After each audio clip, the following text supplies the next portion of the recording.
मनरेगा का नाम बदलने और स्कीम को चेंज करने के विरोध में आज कांग्रेस पार्टी के कार्यकर्ता और कांग्रेस के वरिष्ठ नेता, पूर्व प्रदेश अध्यक्ष की बात करें, जिलाध्यक्ष हैं या फिर यहाँ पर कांग्रेस के विधायक हैं, वो धरने पर बैठे हैं। गांधी आश्रम में सांकेतिक धरना किया जा रहा है। इनका कहना है कि स्कीम चेंज करने के नाम पर यहाँ पर जो है जनता के साथ धोखा किया गया है। जो अतिरिक्त भार हरियाणा पर भी बढ़ाया है, हरियाणा पर पहले से ही कर्ज ज्यादा है। पूर्व प्रदेश अध्यक्ष है कांग्रेस के, हमारे साथ हैं। सांकेतिक हड़ताल चल रही है, मनरेगा का नाम बदला गया, क्या कहना चाहोगे? प्रेस वार्ता भी करी, वो कह रहे हैं ये फायदे के लिए है, भ्रष्टाचार नहीं होगा। आप कह रहे हैं गलत किया गया है।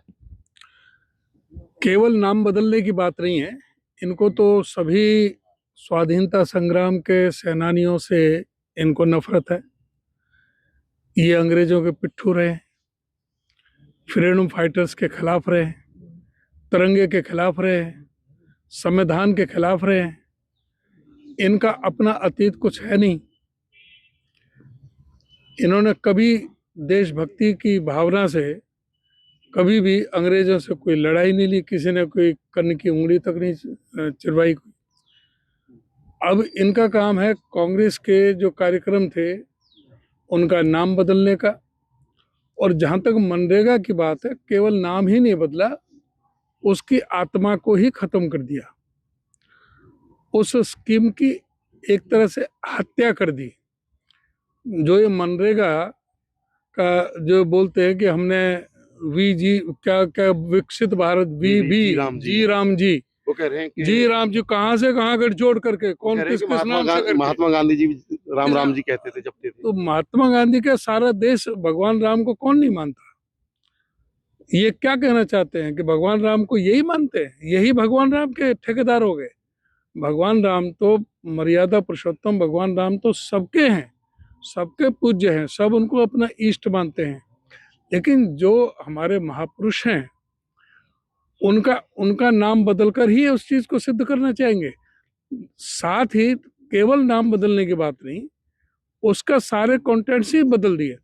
जो डॉक्टर मनमोहन सिंह जी ने, जो यूपीए गवर्नमेंट ने, जो 2005 में सर्वसम्मति से, सर्वानुमति से पहले सिलेक्ट कमेटी में भेजा, सभी दलों ने उसको मंजूरी दी और उसके बाद वो पार्लियामेंट से पास हुआ, सारे विधानसभाओं में गया, विधानसभाओं ने उसको किया और उस पर एक्ट किया।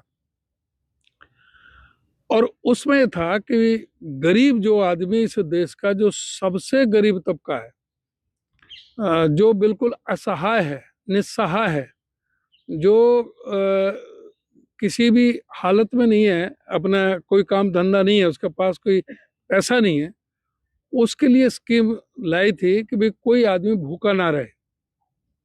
राइट टू फूड, भोजन का अधिकार को इसमें समाहित करते हुए यह मनरेगा की स्कीम थी कि जो गारंटी थी 100 दिन के काम की, और उसमें जो डिमांड थी वो गांव की तरफ से थी।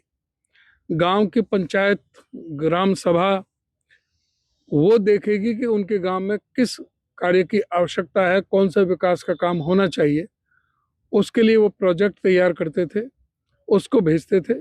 उसमें 90% जो है सेंट्रल गवर्नमेंट और 10% स्टेट गवर्नमेंट। और 10% का स्टेट गवर्नमेंट में तो जो स्टेट का जो वहाँ पे अमला जो लग रहा है उनके लिए था।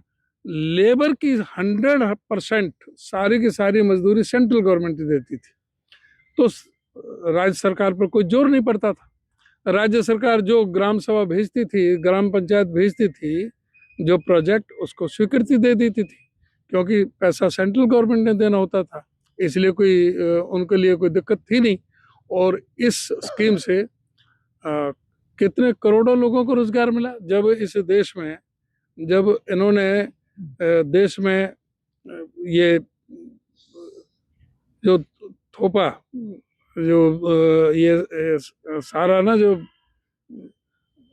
रुपए की जो पाबंदी की, रुपए का जो बदलाव किया रुपए का, तो वो उससे एकदम इसकी नोटबंदी से पूरी तरह से अर्थव्यवस्था जो देश की चरमरा गई। और उसके बाद में जिस तरह से था ना ये अपना जीएसटी से, उससे उस अर्थव्यवस्था में जब लोग अपने बाहर जा रहे थे, जब इस देश में जब पूरी तरह से जो मजदूर का पलायन हो रहा था, पलायन हो रहा था, जो कोरोना काल में, कोरोना काल में जब पलायन हो रहा था, उस पलायन के समय पूरे इस देश में ये एक स्कीम थी जिसने सहारा दिया जो पलायन कर रहे थे लोग।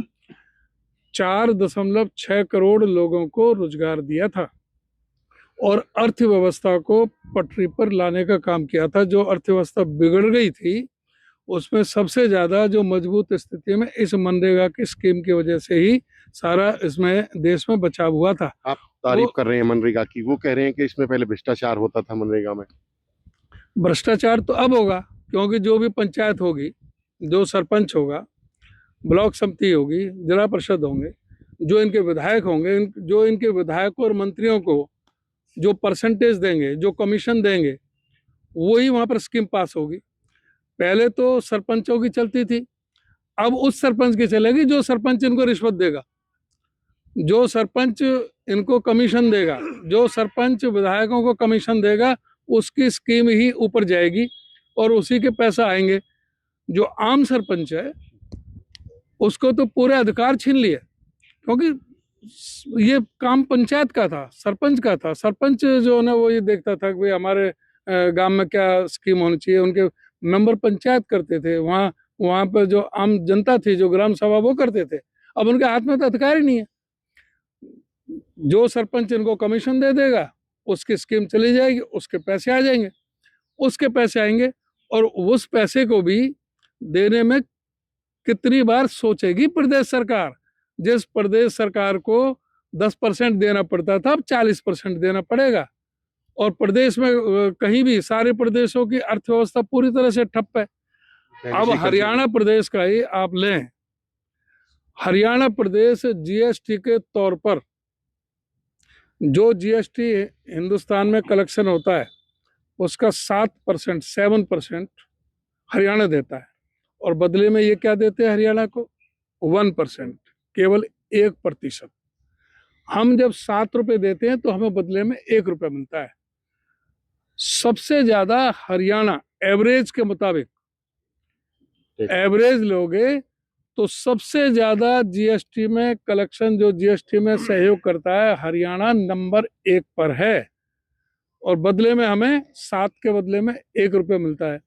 और यही कारण है कि आज हरियाणा पर 4.5 लाख करोड़ का कर्जा है। और यही कारण है कि हरियाणा में सारे जो भी स्कीम है, जो भी प्रोजेक्ट है, वो सारे जो तरक्की के, वो सारे रास्ते जो बंद है डेवलपमेंट के। कोई भी यहाँ पर बिजली का कारखाना नहीं लग सकता, कोई यहाँ पर मेट्रो की लाइन नहीं बिछ सकती, कहीं भी किसी का एक पिलर कोई मेट्रो का कोई नहीं गया, एक कोई बड़ी यूनिवर्सिटी नहीं, कोई एक बड़ा कोई मेडिकल कॉलेज नहीं, किसी भी तरह का जो डेवलपमेंट के काम है पूरी तरह से ठप हैं। नौकरियां हैं नहीं, आज भी 2 लाख से ज्यादा नौकरी खाली पड़ी हैं। कौशल विकास का भी इन्होंने बंद कर दिया। जिस तरह से लोगों को मूर्ख बना करके इन्होंने जब बीपीएल कार्ड बनाए थे, आज उनको भी काटा जा रहा है, कौशल विकास के भी काटा जा रहा है। और जो 2100 रुपये महिलाओं को, 85 लाख महिलाओं को देने थे 2100 रुपये हर महीने, प्रति महीने, सिर्फ 5 लाख छाटी हैं, वो भी 1 साल बाद। 85 लाख की जगह 5 लाख, 5 लाख। अभी तो 17 गुना चाहिए पैसा बजट उनके लिए, जो इनका मैनिफेस्टो में जो इन्होंने वादा किया था, उसके साथ इनके पास पैसा ही नहीं है। और अब इस स्कीम के लिए, मनरेगा के लिए, जो इन्हें जी राम जी के नाम से करी है, उसके लिए ये बताएं कि कितना बजट आवंटित कर रहे हैं।